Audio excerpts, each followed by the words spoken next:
Kemudian untuk pertanyaan yang kedua, yang anak 12 tahun. Kalau 12 tahun berarti kelas berapa ini? SD kelas 1, SD kelas 6. SD kelas 6 atau SMP kelas 1 SMP ya. kelas 1. Dia jadi malas belajar. Mungkin karena tadi perkiraan. Jadi belum pasti ya.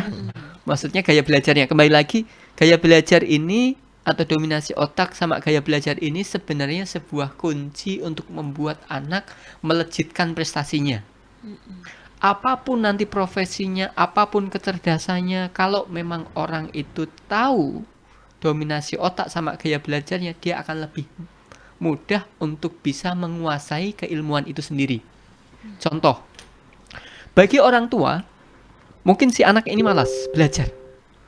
Sekarang persepsi orang tua itu sendiri, si ibu ini, itu belajar itu seperti apa? Kebanyakan orang merasa bahwa yang namanya belajar itu membaca, diam di tempat yang tenang, seperti itu ya. Itu yang diajarkan mungkin orang tua, nenek moyang gitu. Ya, dimana kita duduk diam, tenang, dan kita kemudian membaca, belajar itu namanya. Padahal kalau anak ini bukan anak yang visual, dia nggak bisa tenang. Bisa jadi anaknya kinestetik. Anak kinestetik, anak yang tidak bisa belajar dalam waktu yang panjang. Dia hanya bisa belajar dalam waktu yang sangat singkat. Tidak bisa dipaksa dalam waktu yang panjang. Tapi justru waktu yang sangat singkat itulah waktu yang paling produktif bagi si anak itu.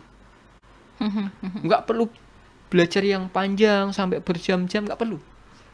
Waktu yang sangat singkat, saat itu benar-benar dia waktu emas namanya, ya, golden time namanya, waktu emas untuk anak belajar. Dia justru lebih cepat. Ya, dibandingkan dia harus belajar 1 jam, tapi dia bukan waktu emasnya, dia nggak masuk. Lebih baik belajar 15 menit.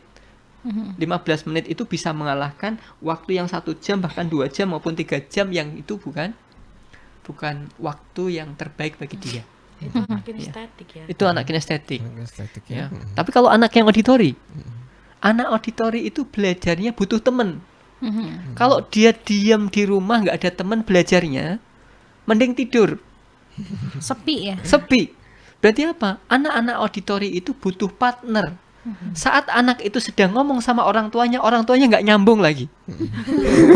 Kan gitu. Mungkin orang tuanya juga nggak mengikuti.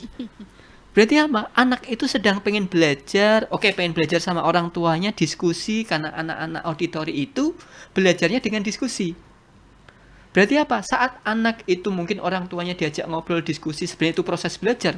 Tapi orang tuanya, udah kamu belajar, ini bukunya kamu baca. Kira-kira anak itu mau nggak? Nggak mau. Nggak mau. Karena stylenya bukan untuk membaca. Stylenya untuk melakukan sebuah diskusi. Pantas kalau orang tuanya memahami bahwa belajar itu harus membaca, duduk diam, tapi anak nggak pernah melakukan itu. Seperti itu. Padahal anak diskusi, ngobrol, belajar, anak bermain juga belajar, seperti itu. Ya, makanya penting juga untuk tahu gaya belajar lagi ya. Seperti itu.